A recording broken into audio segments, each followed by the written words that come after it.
আসসালামু আলাইকুম। আজকে নতুন আরেকটা রেসিপি নিয়ে আসলাম। আর এই রেসিপিটা এত মজার হয়, মনে হয় না আগে কেউ এইভাবে তৈরি করছে। একবার হলেও ট্রাই করে দেখবেন। আমি প্রথমে পাঁচফোড়নগুলি ভেজে নিচ্ছি, ভেজে একটু আধা ভাঙ্গা করে ব্লেন্ডার করে নিব। তাহলে শুরু করি। আমি প্রথমে এখানে পানি দিয়ে দিচ্ছি। এখন দিয়ে দিব চিনি। চিনি এখানে 1.5 কাপ চিনি দিব 1 কেজি জলপাইয়ের মধ্যে।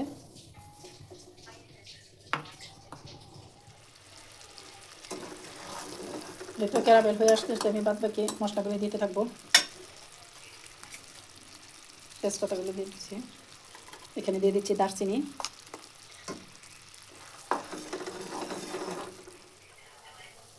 এই তো ক্যারামেল হয়ে আসতেছে। খেয়াল রাখতে হবে যাতে বেশি পুড়ে না যায়, পুড়ে গেলে আবার আচারটা তিতা তিতা লাগবে। এখন আমি এই পর্যায়ে সরিষার তেল দিয়ে দিচ্ছি। এখানে 200 গ্রাম সরিষার তেল দিয়ে দিচ্ছি।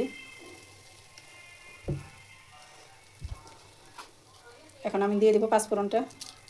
1 টেবিল চামচ পাঁচফোড়ন দিয়ে দিলাম। এখানে নেড়ে চেড়ে নেব। আমার মনে হয় না এই আচারটা অনেকে খেয়েছেন। যারা না খেয়ে থাকেন এইভাবে ক্যারামেল করে আচারটা বানিয়ে নেবেন, অনেক মজার হয় এই আচারটা।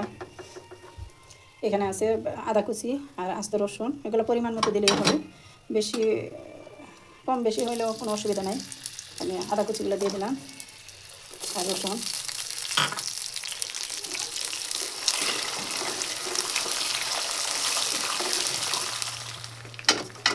এখন আমি যে জলপাইগুলি দিয়ে দেবো। এখানে 1 কেজি জলপাই আছে, এটা আমাদের নিজেদের গাছের জলপাই। আর জলপাইগুলোকে এভাবে আমি খালি করে নিচ্ছি যাতে মশলাগুলি ঢুকে ভিতর দিয়ে দেবো এখন সবগুলো জলপাই।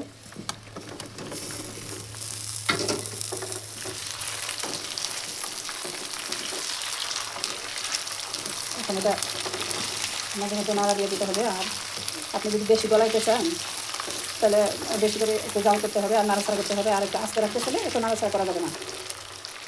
এখন আমি দিয়ে দেবো। আর এখানে আছে চিলি ফ্লেক্স 1 টেবিল চামচ।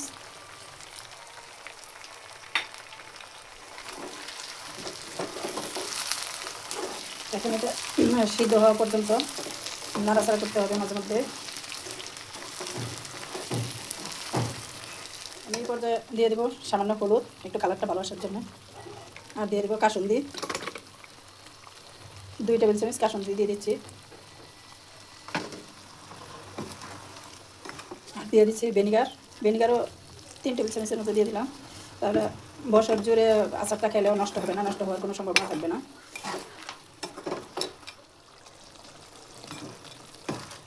এই তো জলপটা যখন নরম হয়ে আসবে ভেঙে ভেঙে যাবে। না ভাঙতে চাইলে নাড়াচাড়াটা কম করলে তাহলে ভাঙবে না, আস্ত থেকে যাবে। তা আমি কিছু ভাঙে কিছু আস্ত এরকমই রাখবো আর কি। আর এখানে দিয়ে দিচ্ছি চাট মশলা 1/2 টেবিল চামচ। চাট মশলাটা দিলে আর কি টেস্টটা সেই লেভেলের হয়। আপনারা চাইলে দিতে পারেন, না চাইলে নাও দিতে পারেন, কিন্তু দিলেই ভালো হবে। এই তো আচারটা এখন আমার রেডি। ঠান্ডা ঠান্ডা করে নিব এখন। এইভাবে আচার বানিয়ে একবার হলেও খেয়ে দেখবেন, অনেক মজার হয় আচারটা। আর বছর জুড়ে খেতে হলে কাচের বয়ামে অবশ্যই রাখবেন, তাহলে আচারটা নষ্ট হওয়ার কোনো সম্ভাবনা থাকবে না। ভিডিওটা ভালো লাগলে অবশ্যই একটা লাইক কমেন্ট দিয়ে পাশে থাকবেন। পরবর্তীতে ইনশাল্লাহ আবার নতুন কোনো রেসিপি নিয়ে আসবো।